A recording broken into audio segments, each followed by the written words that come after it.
Hello friends, welcome back to anithajaganskitchen. இன்றைக்கி நம்ம என்ன ரெசிபி பார்க்க போகிறோம் அப்படின்னாக்கா சிக்கன் காட்சு கறி. இந்த சிக்கன் காட்சு கறி என்னன்னு பார்த்தீங்கன்னாக்கா ஒரு ஜாப்பனீஸ் ரெசிபிங்க. இந்த சிக்கன் பார்த்தீங்கன்னா நல்லா க்ரன்ச்சியாக இருக்கும், அதே மாதிரி செம்ம ஜூஸியாக இருக்குங்க. இந்த ஜூஸி சிக்கனை நம்ம ஜாஸ்மின் ரைஸ் இல்லை அப்படின்னாக்கா நார்மல் ரைஸ் கூட இந்த காட்சு கறி வச்சு ஒரு சாலட் வச்சு நீங்கள் சாப்பிட்டு பாருங்களேன், அவ்வளோ நல்லா டேஸ்டியாக இருக்குங்க.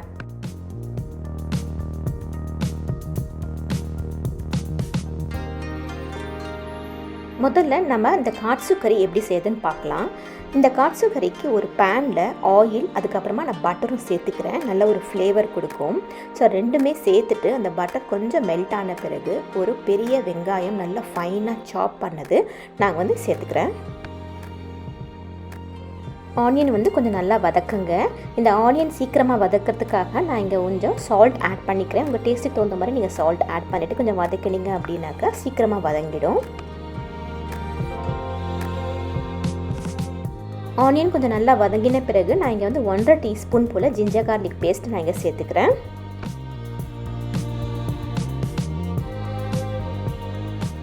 இந்த ஜிஞ்சர் கார்லிக் பேஸ்ட்டோட பச்சை வாசனை போன பிறகு 1/2 டீஸ்பூன் போல் மஞ்சள் பொடி நான் இங்கே சேர்த்துக்கிறேன். அதுக்கப்புறமா உங்கள் காரத்துக்கு தகுந்த மாதிரி நீங்கள் ரெட் சில்லி பவுடர் நீங்கள் சேர்த்துக்கோங்க. நான் இங்கே 1.5 டீஸ்பூன் போல் நான் ரெட் சில்லி பவுடர் சேர்த்துக்கிறேன். இந்த காட்சு கறிக்கு நல்ல ஒரு டேஸ்ட்டும் ஃப்ளேவரும் கொடுக்கறதே இந்த கறி பவுடர் தாங்க. நீங்கள் மைல்டு கறி பவுடர் இல்லைனாக்கா நல்ல ஸ்பைசி கறி பவுடர் கூட நீங்கள் யூஸ் பண்ணிக்கலாம். இது 2 டேபிள் ஸ்பூன் போல் நீங்கள் சேர்த்துக்கலாம்.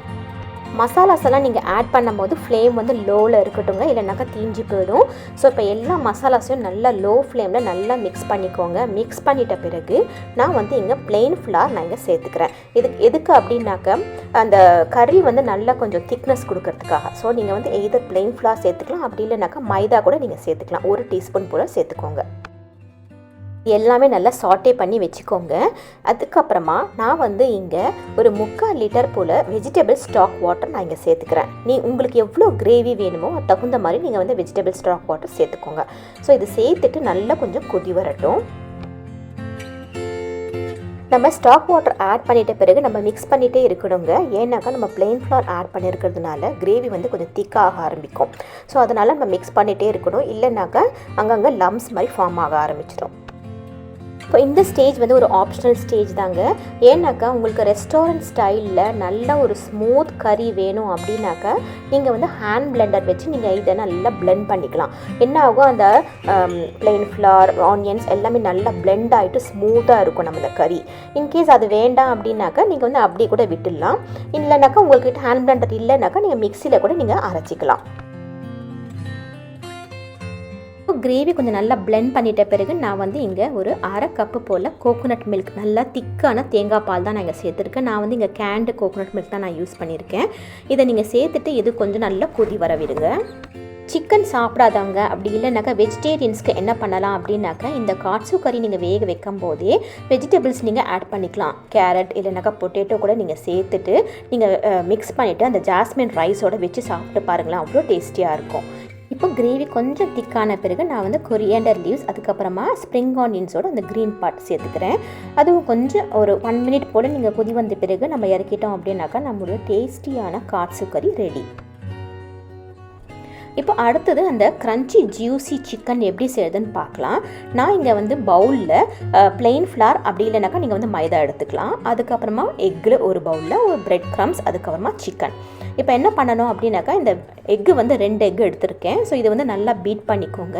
சால்ட்டும் பெப்பரும் சேர்த்துட்டு நல்லா விஸ்க் பண்ணி வச்சுக்கோங்க. நல்லா கொஞ்சம் ஃப்ராத்தியாக இருக்கட்டும். இப்போ இந்த சிக்கன் பார்த்தீங்க அப்படின்னாக்கா பிரெஸ்ட் பீஸ் தாங்க நான் எடுத்திருக்கேன். இந்த காட்சு கறிக்கு இந்த பிரெஸ்ட் பீஸ் சிக்கன் தாங்க நல்லாயிருக்கும். ஸோ இன்கேஸ் உங்களுடைய பிரெஸ்ட் பீஸ் ரொம்ப பெருசாக இருந்தது அப்படின்னாக்கா நீங்கள் அதை ஹாஃபாக இல்லைனாக்கா 3 குவார்ட்டர்ஸாக நீங்கள் கட் பண்ணி வச்சுக்கோங்க. ஸோ அதை கட் பண்ணிவிட்டு கொஞ்சம் அதை மேலே அடித்து வச்சுக்கிட்டிங்க அப்படின்னாக்கா நல்லா கொஞ்சம் ஃப்ளாட் ஆகும், அதே மாதிரி நல்லா சீக்கிரமாக குக் ஆகும், டேஸ்ட்டும் நல்லாயிருக்கும். இப்போ என்ன பண்ணணும் அப்படின்னாக்கா அந்த பிளெயின் ஃப்ளாரில் நான் ஃப்ளேவர் கொடுக்கறதுக்காக நான் இங்கே சால்ட் ஆட் பண்ணிக்கிறேன். உங்களுக்கு வேணும் அப்படின்னாக்கா நீங்கள் ஹர்ப்ஸ் ஆட் பண்ணிக்கலாம், ரெட் சில்லி பவுடர் ஆட் பண்ணிக்கலாம். ஸோ எல்லாமே கூட நீங்கள் ஆட் பண்ணிவிட்டு மிக்ஸ் பண்ணி வச்சுக்கோங்க. இப்போ இந்த பிரெஸ்ட் பீஸ் சிக்கன் பார்த்தீங்க அப்படின்னாக்கா நல்லா ஃப்ளாட்டாக இருக்குது பார்த்தீங்களா. ஸோ நான் என்ன பண்ணியிருக்கேன்னா ஹாரிசான்டலாக கட் பண்ணிவிட்டு நல்லா கொஞ்சம் பேஷர் வச்சு நல்லா அடித்து வச்சுருக்கேன். அப்போ நல்லா இன்னும் ஃப்ளாட் ஆகிடும். ஸோ இது எதுக்கு அப்படின்னா நல்லா ஈஸியாக குக் ஆகும், டேஸ்ட்டும் செம்மையாக இருக்கும். ஸோ இந்த மாதிரி நீங்கள் பண்ணிவிட்டு ஃப்ளாரில் நல்லா கொஞ்சம் டஸ்ட் பண்ணிக்கோங்க. பண்ணிட்ட பிறகு அதுக்கப்புறமா நல்லா ஒரு கோட்டிங் கொடுத்துருக்கோங்க. ஃபுல்லாக கொடுத்துட்ட பிறகு நம்ம எக் வாஷில் நம்ம டிப் பண்ணி எடுக்க போகிறோம். ஸோ அந்த எக் வாஷ்லேயும் நம்ம நல்லா ரோல் பண்ணி வச்சுக்க போகிறோம். இப்போ ஃப்ளாரில் நம்ம கோட் பண்ண சிக்கனை நம்ம எக் வாஷில் நம்ம நல்லா டிப் பண்ணி எடுக்க போகிறோம். நல்லா ஃபுல்லாக கவர் ஆகிற மாதிரி நீங்கள் பார்த்துக்கோங்க. இதுக்கப்புறமா நம்ம பிரெட் க்ரம்ஸில் ரோல் பண்ணிவிட்டு நம்ம டைரெக்டாக ஃப்ரை பண்ணிக்கலாம். இது வந்து சிங்கிள் கோட்டிங் சிக்கன் ஃப்ரை. இது வந்து நீங்கள் டபுளாகவே கோட் பண்ணலாம். என்னென்னாக்கா இன்னொரு தடவை நம்ம ஃப்ளாரில் டிப் பண்ணிவிட்டு இன்னொரு தடவை எக்கில் டிப் பண்ணிவிட்டு அதுக்கப்புறமா நம்ம பிரெட் க்ரம்ஸில் பண்ணோம் அப்படின்னாக்க அந்த டபுள் கோட்டிங் அந்த ஃப்ளார் இருக்கிறதுனால இன்னும் அந்த சிக்கன் பார்த்திங்கன்னா இன்னும் நல்லா ஜூஸியாக நல்லா க்ரன்ச்சியாக இருக்கும்.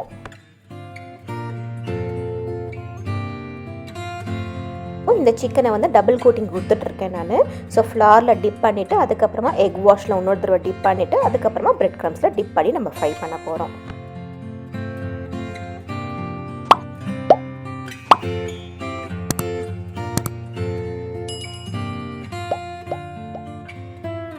இப்போ பிரெட் க்ரம்ஸை ரோல் பண்ண சிக்கன் வந்து நம்ம ஃப்ரை பண்ணுறதுக்கு ரெடியாக இருக்குது. ஸோ இதே மாதிரி எல்லா பிரெஸ்ட் பீஸ் சிக்கனையும் இந்த மாதிரி நீங்கள் டபுள் கோட்டிங் இல்லைனா சிங்கிள் கோட்டிங் கொடுத்துட்டு நீங்கள் எடுத்து வச்சுக்கிட்டிங்க அப்படின்னாக்கா ஃப்ரை பண்ணுறதுக்கு ரொம்ப ஈஸியாக இருக்கும். இப்போ ஒரு ஃப்ளாட் பேனில் ஆயில் ஆட் பண்ணியிருக்கேன். ஆயில் வந்து நல்லா சூடாக இருக்கணுங்க. ஸோ சூடான அந்த ஆயிலில் வந்து நம்ம சிக்கன் வந்து ஃப்ரை பண்ணிக்கலாம். ஸோ ஒன்ஸ் நீங்கள் சிக்கன் ஆட் பண்ணிட்ட பிறகு ஃப்ளேம் வந்து மீடியம் ஃப்ளேமில் வச்சுக்கோங்க. அதுக்கப்புறமா நம்ம மீடியம் ஃப்ளேம்லேயே நம்ம வந்து ஒரு சைடு வந்து ஒரு 5 to 8 மினிட்ஸ் போல் நீங்கள் குக் பண்ணிட்ட பிறகு அதுக்கப்புறமா திருப்பி போட்டு இன்னொரு 5 to 10 மினிட்ஸ் நீங்கள் குக் பண்ணணும். ஸோ இது வந்து ரெண்டு பக்கமும் நல்லா குக் ஆனால் தான் அந்த சிக்கன் வந்து நல்லா ஜூஸியாக இருக்கும். ஸோ இந்த மாதிரி நீங்கள் ஆயில் மேலே ஊற்றினீங்க அப்படின்னாக்கா நல்லா ஃப்ரை ஆகும். இப்போ இந்த சிக்கன் வந்து நம்ம டபுள் கோட்டிங் கொடுத்துருக்கிறதுனால நல்ல கோல்டன் ப்ரௌனில் இருக்குது. அதே மாதிரி கிறிஸ்பியாக இருக்குது பாருங்கள், பார்க்குறதுக்கே ரொம்ப சூப்பராக இருக்குல்ல. ஸோ இந்த மாதிரி நீங்கள் வந்து டபுள் சைடும் நல்லா குக் ஆன பிறகு நம்ம வந்து ஒன்ஸ் ரெடி ஆகிடுச்சுனாக்கா பிளேட்டில் நீங்கள் ட்ரான்ஸ்ஃபர் பண்ணிக்கலாம்.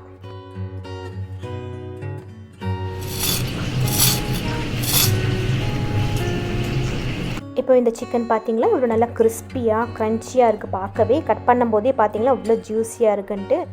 இப்போ இந்த சிக்கனை வந்து டயகனலாக கட் பண்ணிவிட்டு நம்ம ப்ரெசென்ட் பண்ணோம் அப்படின்னாக்கா சாப்பிட்றதுக்கும் ஈஸியாக இருக்கும், அதே மாதிரி பார்க்குறதுக்கும் அழகாக இருக்கும்.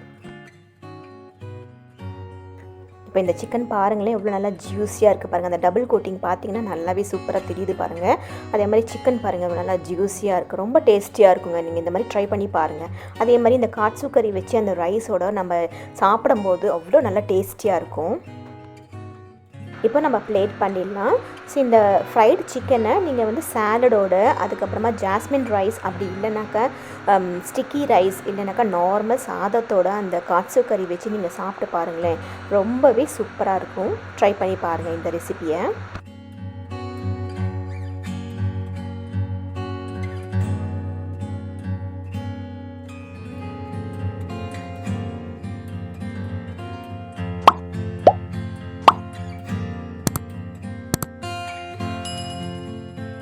ஹோப்ஃபுல்லி இந்த சிக்கன் காட்சு கறி ரெசிபி வீடியோ உங்களுக்கு பிடிச்சிருக்குன்னு நினைக்கிறேன். பிடிச்சிருந்தா இந்த வீடியோவை லைக் பண்ணுங்கள். அதே மாதிரி என்னுடைய சேனலை சப்ஸ்கிரைப் பண்ணுங்கள். சப்ஸ்கிரைப் பண்ணிவிட்டு பக்கத்தில் இருக்க பெல் பட்டனையும் ப்ரெஸ் பண்ணுங்கள். அப்போ தான் நான் போடுற புது வீடியோஸ் வந்து உங்களுக்கு நோட்டிஃபிகேஷனாக வரும். See you next video. Take care.